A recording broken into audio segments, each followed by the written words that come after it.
It's Tania Gabrielle, Wealth Astro-Numerologist. Welcome to Star Codes, where we look at an upcoming event in the stars and numbers, Astrology Numerology, to help us prepare so that we can be ready and in the present moment, fearlessly seizing the day. And I am so happy this time around to share with you a very amazing moment, and that is the Taurus new moon. And this forecast will actually reach all the way into the summer or winter if you're in the Southern Hemisphere. We're going to also look at a lunation coming up in August, because this one ties into it, and look back at another lunation in February, because there's a theme, a story that is weaving its way into the collective. And this new moon plays a major role. So as I said, it's in Taurus, a wonderful sign ruled by Venus. Taurus governs pleasure and security and beauty and abundance and a sense of just well-being. Like I said, it's ruled by Venus, and the beautiful thing is that Jupiter is currently in Taurus, spending its last week in that sign. So both benefics are in Taurus right now.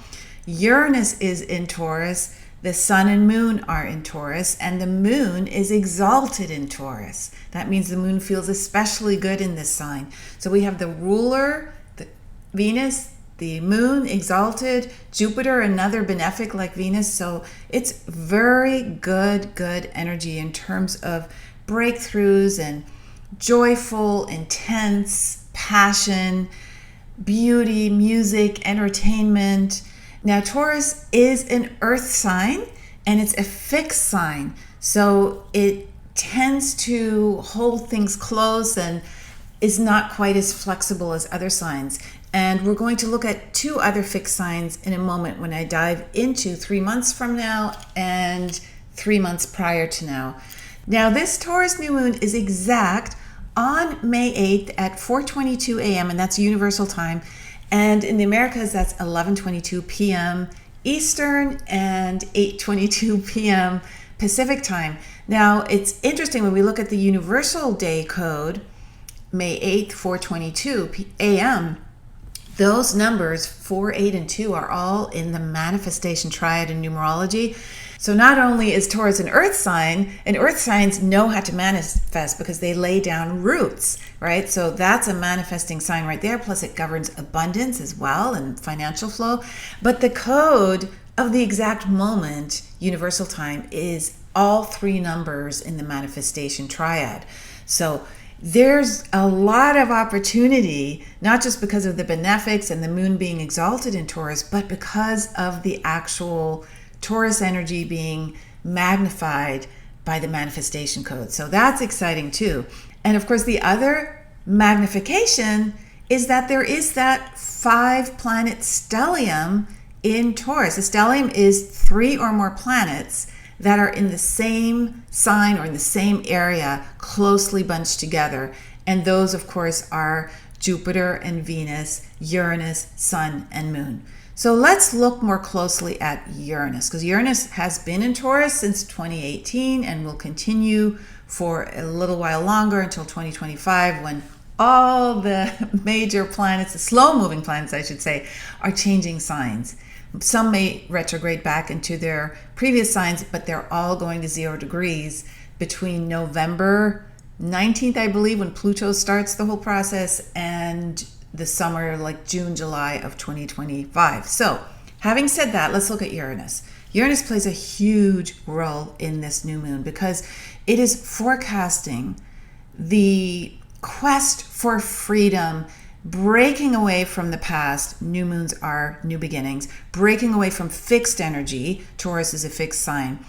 But why is it so important this time around as opposed to previous years when Uranus was also in Taurus, right, since 2018? Well, it's for this reason. We have the fixed sign of Aquarius being activated in February, and Aquarius is Uranus's sign. In February, on the 9th, we had the new moon in Aquarius, and it was creating a square to Uranus, a very tight square. So the sun and moon were at 20 degrees, and Uranus was at 19 degrees. And a square is the most tense connection that we have between light bodies in astrology, points or planets. Well, that happened exactly 3 months ago, and now on May 8th, May 7th, we have the Taurus new moon, another new beginnings, and this new moon is conjunct, merged with Uranus, ruler of Aquarius. Now, Aquarius is a fixed sign, Taurus is a fixed sign. Uranus does not like the energy of fixed. Uranus is all about flexibility, breaking free from what is fixed, making it easy to express yourself and be in the flow and focus on that flow. In fact, Aquarius itself it looks like water. It is the sine wave of everlasting change. And the water bearer, which is the symbol of Aquarius, is pouring this ability to be inspired by the flow of inspiration. So Aquarius and Uranus govern everything that is exploratory and adventurous and inventors and genius energy, everything that is sort of like, you get that lightning strike of inspiration. That is Uranus and Aquarius. And of course, then it also governs tremendous shift and excitement and sudden changes, sometimes to the point where the unexpectedness takes you off guard, right? So we have that energy now deepening because Taurus is an earth sign. And so we're digging up now with the Uranus conjunction with this Taurus new moon, sun and moon. We're digging up sort of the roots, Taurus, right? The roots, and looking at, well, do we want things this way? Are we happy with how things are going? Or does there have to be a shift? So then let me move forward into the future now, 3 months into the future. And then we have the Aquarius full moon on August 19th. So it's actually 3.5 months approximately. And that full moon with the moon in Aquarius creates an exact T-square. So the sun and moon are both square to Uranus. It's exact. They're all at 27 degrees. Uranus in Taurus, moon in Aquarius, sun in Leo. That is a deal breaker. And it culminates the two new moons, one in Aquarius, the Aquarius new moon, one in Taurus, the Taurus new moon, which had very strong connections to Uranus. And now, again, Uranus' sign culminates. A full moon is culmination. So we have here a situation where what began in February and is really coming up through the ethers with this new moon, which has a conjunction with Uranus. Remember, the February was a square. Now it's a conjunction. It's brand new now, this energy. And now we're literally moving rapidly towards a culmination on every front, because the number 27 degrees it reduces to 9. So 27 itself is wisdom, wise leadership. And 9, 2 plus 7 equals 9, is the final single digit from 1 through 9. So it represents endings, culminations, right? An ending of a cycle. So when you add that to the fact that a full moon also means endings, it's big. So this is how it all ties in. This is how we're tying all these Aquarius-themed, Uranus-themed moments and fixed sign themes. Fixed meaning, it's not as movable. It's very sturdy and secure, but hard to get extricated into a new way of being. And all of that now is changing. So this is a moment, this Taurus new moon, for you to really focus on what it is that truly resonates, that brings you happiness, that feels good. That conjunction that's coming up between Jupiter and Venus, that's already present in this new moon, that conjunction on May 23rd really magnifies everything that is about abundance and joy. It's at the final degree of Taurus, 29 degrees, and it just wants you to discover your inner security, right? A sense of peace, right? That's what Taurus is all about. happiness, fulfillment, pleasure, feeling a sense of beauty in your life. And that inner peace and acceptance of life as it is contributes to your well-being. This is on a personal level. And so you want to now be open to the unforeseen, because Uranus is coming in and saying, I'm glad you're feeling secure in yourself because the world is changing rapidly and there are going to be unforeseen openings for you to step through the gateway. Uranus is a brilliant planet. It allows you to embrace your own brilliance. It allows you to feel grounded and have a major storm, like a big tree that has roots, but the branches sway in the wind. The tree does not bend over. You are that tree now. You're embodying that energy. And so these two benefics, Venus, the ruler of this Taurus new moon, and Jupiter coming together at this time, they're lovingly showing you how strong you are, how you're able to withstand anything if you just trust in your innate ability, your inner strength. And remember, this new moon universal time or universal date is on the 8th. And 8 is the infinity number. It is showing you how strong you are, how you have endless inner resources.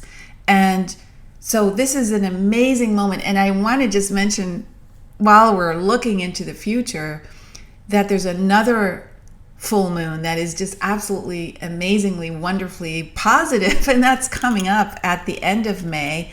And that one is in Sagittarius, which is Jupiter's native sign, right? So Jupiter rules Sagittarius, Venus rules Taurus. They're both in May. They're both happening while they conjunct each other.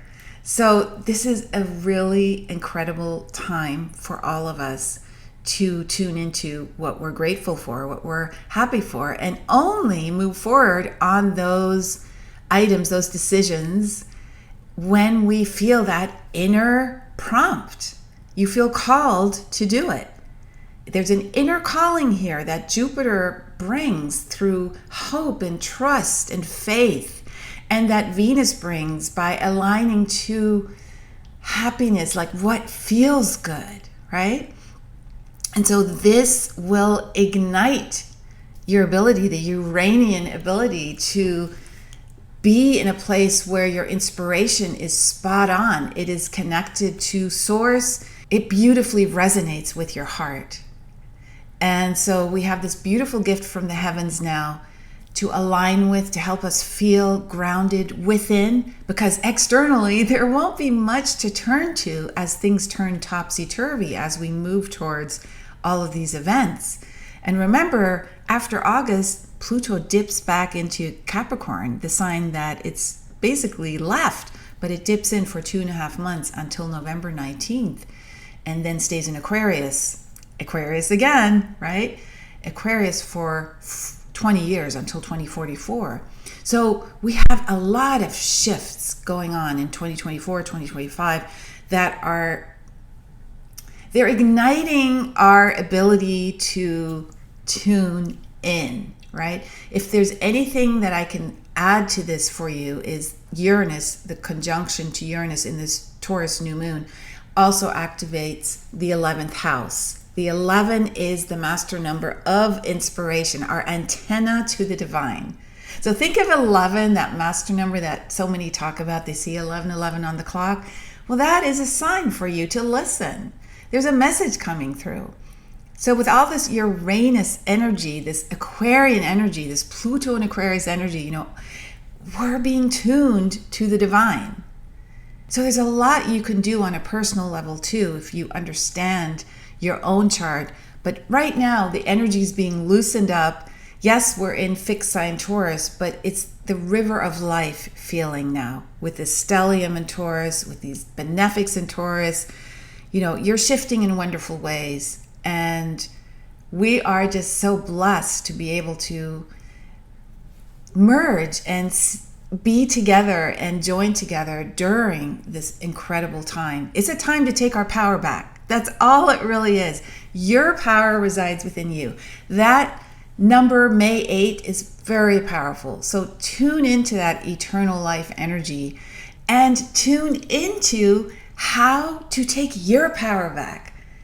I created a free masterclass, How to Master Your Stars, and you can watch it at spiritualmasteryclass.com. You get instant access. It's free. It goes into spiritual mastery, your rising sign, your sun sign, your natal sun and moon's important placement, what it means, and how to easily connect to spirit, and many other tools. And you can watch that again. It's instant access, free, at spiritualmasteryclass.com. Have an incredible Taurus new moon. This is an amazing time, so take advantage of it. This month is beautiful, the month of May, and ready yourself within through your incredible gifts of inspiration. Listen to your heart. Lots of love. I'll see you in next week's Star Codes podcast.